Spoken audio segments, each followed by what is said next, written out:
Quezon, natatandaan nyo ba ang katagang ang pag-ibig nga naman, pag pumasok sa puso nino man, hahamakin ang lahat, masunod ka lamang. Pinatunayan niya ng halos 3,000 pares no, na nagpakasal po noong 1986 People Power Revolution. At tunghayan ang kwento ng kanilang pagmamahalan at bunga ng pag-ibigan sa aking report.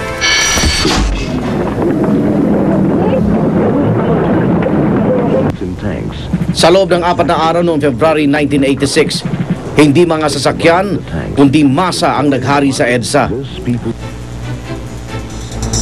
Habang nagpapatuloy noon ang People Power Revolution, alam nyo ba mga igan, hindi pa rin nawala ang mga kwento ng pag-iibigan. Katunayan, ayon sa National Statistics Office, halos 3,000 pares ang magkasintahan ng pinaglaban ng kanilang pagmamahalan at nagpakasal po mula February 22 hanggang 25. Katunayan noong February 23, habang nagbubunya ang libo-libo sa pagtawid ni Nooy Defense Secretary Juan Ponce Enrile sa Camp Crame mula Camp Aguinaldo, tanda ng tuluyan niyang pagkalas kay Marcos,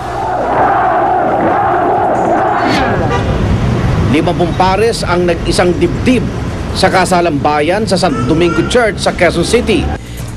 Kasama sa mga nagpakasal noon ay sina Bernidito Lostreno at Anita Relavo na 4 na buwan pa lang nagde-date noon. Kahit na sabi, walang handa eh. Kahit na damit lang eh. Basta ganun. Yun siguro kapalaran namin na kaming dalawa. Sabi ni Anita, tandang-tanda pa raw niya ang kaliwat kanang putukan ilang sandali bago magsimula ang kasalan.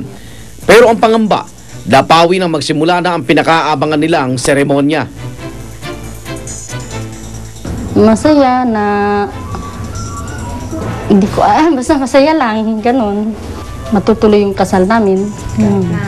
Kahit na magpuputukan dyan. Kahit nagigera. Ngayon may 7 anak na, sina Anita at Bernidito. Ang simpleng wish nila para sa mga magulang, gusto ko din mag-aaway kasi parang EDSA. siyempre kung may kinasal, meron din mga bunga ng pag-iibigan, ang mga tinaguriang EDSA baby. Ayon po sa NSO, mahigit 18,000 sanggol ang isinilang sa bansa sa loob po ng 4 na araw ng 1986 People Power Revolution.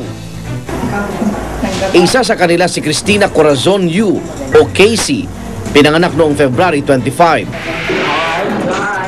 Araw kailan nanumpa bilang Pangulo ng Pilipinas si Corazon Aquino.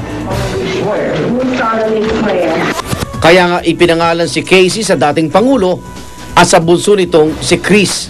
Kwento ng kanyang ina, nakakabaraw ang mga anak noong mga panong iyon. Niwala raw silang masakyan taxi, kaya nauwi sila sa pag-arkila ng jeep papuntang ospital. Ang takot ko kasi, sana wag muna akong manganak kasi if ever na magkakagulo, paano ko tatakbo buntis ako. Siyempre, kailan kilala si Tita Cory. So, parang proud ako, nasa history siya, diba? Tapos, yung pangalan ko galing sa kanya.